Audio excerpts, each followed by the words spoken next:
നിങ്ങളുടെ ഇഷ്ട പരമ്പരകൾ എക്സ്ക്ലൂസീവായി സൺ നെക്സ്റ്റ് ആപ്പിലൂടെ തികച്ചും ഫ്രീ ആയി. ഇപ്പോഴേ ആപ്പ് ഡൗൺലോഡ് ചെയ്യൂ.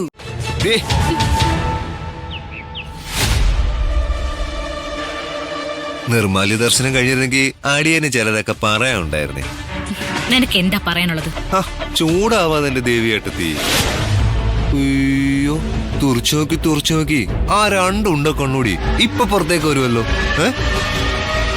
നിനക്ക് എന്തേലും പറയാനുണ്ടെങ്കിൽ പറയേ, എനിക്ക് വേറെ പണിയുണ്ട്. അതെ, ഇവിടുത്തെ അച്ഛനെ ഞാൻ ഇന്നലെ നന്നായിട്ടങ്ങ് പതപ്പിച്ചു. മനോഹരമായിട്ടങ്ങ് കുളിപ്പിച്ചു കിടത്തി. വിനയവും കണ്ണീരും സമാസമം. പിന്നെ ഒരു മാപ്പ് പറച്ചു.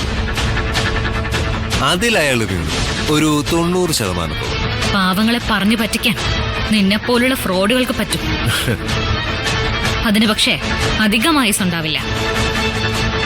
വീണ്ടും കള്ളത്തരങ്ങൾ പിടിക്കപ്പെടുമ്പോ ഏറ്റുപറച്ചിലുകൾക്ക് സ്ഥാനം ഇല്ലാതാവും. അതിനുള്ള അർഹതയില്ലാതാവും. അത് ഞാൻ നോക്കിക്കോളാം.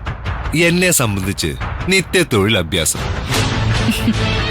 ഇതുപോലെ എത്രയോ നിത്യമാർ, എത്രയോ മനോഹരന്മാർ. ശരത്തിന്റെ ജീവിതം ഇങ്ങനെ അങ്ങ് തുടരും. എത്ര വേഗത്തിൽ കുതിച്ചു പായുന്നവനും ഇടച്ചങ്ങല ഇടാനും ഇടയ്ക്ക് വെച്ച് ചങ്ങല വലിച്ചു നിർത്താനും ദൈവവും കാലവും ഒരാളെ നിയോഗിക്കും. നിന്റെ കാര്യത്തില് അത് ഞാന്.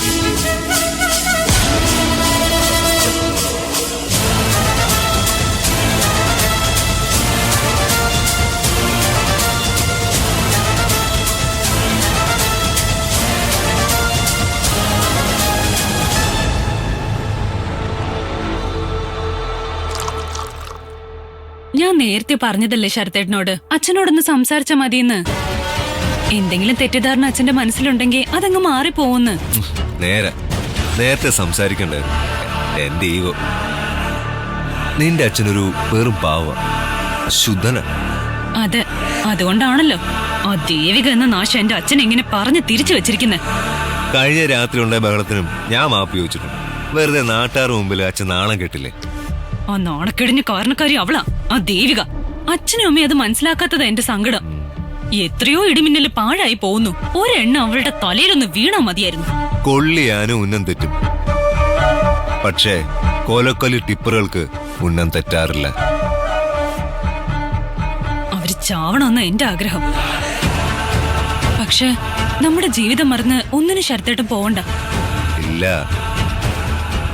എന്റെ നിത്യക്കുട്ടിക്കൊപ്പമുള്ള ജീവിതം സ്വപ്നം കണ്ട് ആ സ്വപ്നത്തിനു വേണ്ടി ജീവിക്കുന്നവനാ ഞാൻ. അല്ലെങ്കിൽ തന്നെ ഒരു ഉറുമ്പിനെ പോലും വേദനിപ്പിക്കാത്ത ആളല്ലേ നിന്റെ ഈ ശരത്തേട്ടൻ.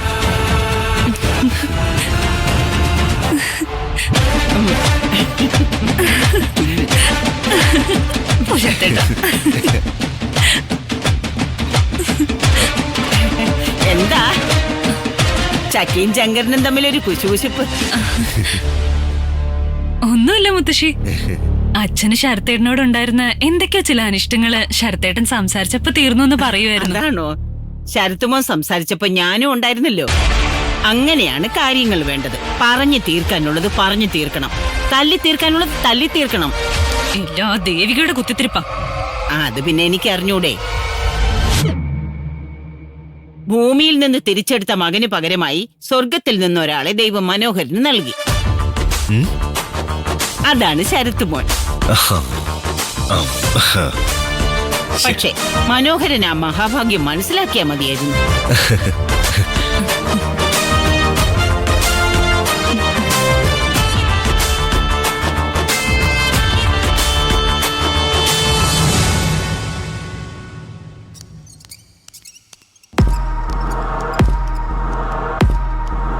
ഡോക്ടറിനെ വഴിയിൽ തടഞ്ഞു നിർത്തി വെല്ലുവിളിക്കാൻ തക്ക ധൈര്യം അവന്. ഒന്നുകിൽ ശരത്തിന് തീർത്തും വിവരമില്ല, അല്ലെങ്കിൽ അവൻ ആരോ കൊടുക്കുന്ന അപാര ധൈര്യം. അതുമല്ലെങ്കിൽ നല്ല ഒന്നാം തരം സൈക്കോ. മൂന്നാമത്തതിനാണ് സാധ്യത കൂടുതൽ. തെരുവ് നായ്ക്കളെ പോലെ വഴിയിൽ വെച്ച് കടിപിടി കൂടാൻ എനിക്കാവില്ലല്ലോ. എങ്കിലും അവന് മനസ്സിലാവുന്ന ഭാഷയിൽ നല്ല വെടിപ്പായി മൂർച്ച ഒട്ടും കുറയാതെ കാര്യങ്ങൾ പറഞ്ഞിട്ടുണ്ട്. പോലീസിനും നിയമത്തിനും ഒന്നും അവനെ ചെയ്യാൻ പറ്റില്ല ഡോക്ടർ. അവർക്ക് വേണ്ടത് വ്യക്തവും ശക്തവുമായ തെളിവുകളാണ്. Solid proof, concrete evidences. പഠിച്ച കള്ളന്മാർ പിടിക്കപ്പെടാൻ അല്പം സമയമെടുക്കും. അവന് കൃത്യമായ ഗെയിം പ്ലാൻ ഉണ്ട്. അതാണ് സുധിയുടെ അച്ഛനെ പോലും മാനസികമായി ബന്ധിയാക്കി അവൻ മുന്നോട്ട് പോകുന്നത്. കഴിഞ്ഞ ദിവസം പെട്രോൾ പമ്പിൽ വെച്ച് ഞാൻ ആ സർക്കിൾ ഇൻസ്പെക്ടറെ കണ്ടിരുന്നു. ശരത്തിന് പിന്നാലെയുണ്ട് പോലീസ് എന്നാ അദ്ദേഹം പറഞ്ഞത്. അവരവനെ ഷാഡോ ചെയ്യുന്നുണ്ട്. എത്രയൊക്കെ വലക്കണ്ണി മുറിച്ചു പോയാലും ഒരിടത്ത് കുടുങ്ങും. അത് ഉറപ്പാ. ആഹാ,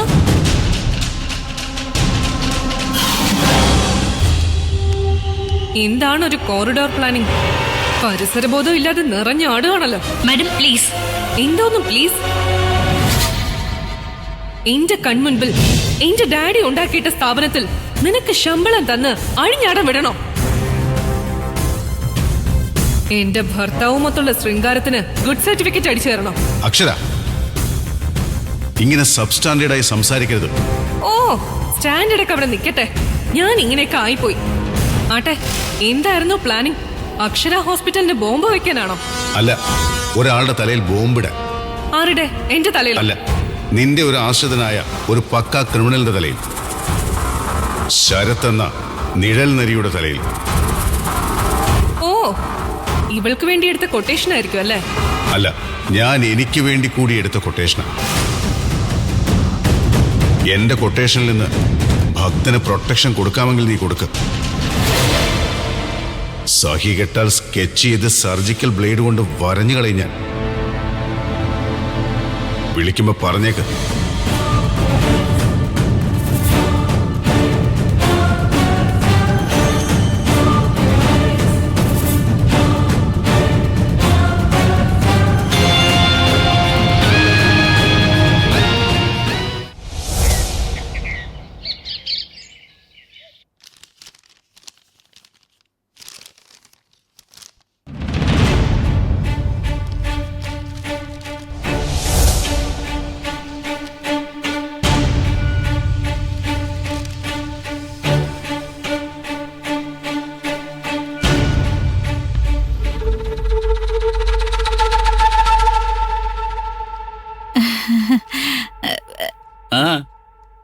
ഗ്രീൻ ടീയാ?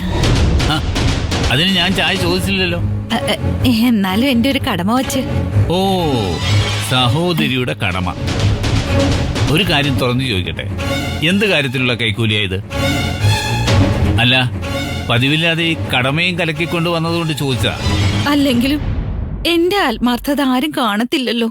എന്റെ അമ്പലക്കാവിലമ്മേ. ഭഗവതി അവിടെ സ്വസ്ഥമായിരുന്നു ഉറങ്ങിക്കോട്ടെ. നീ കാര്യം പറയേ.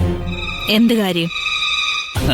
അല്ല, ഞാൻ ഇന്നോ ഇന്നലെയോ കാണാൻ തുടങ്ങിയതാണോ കാഞ്ചനെ നിന്നെ?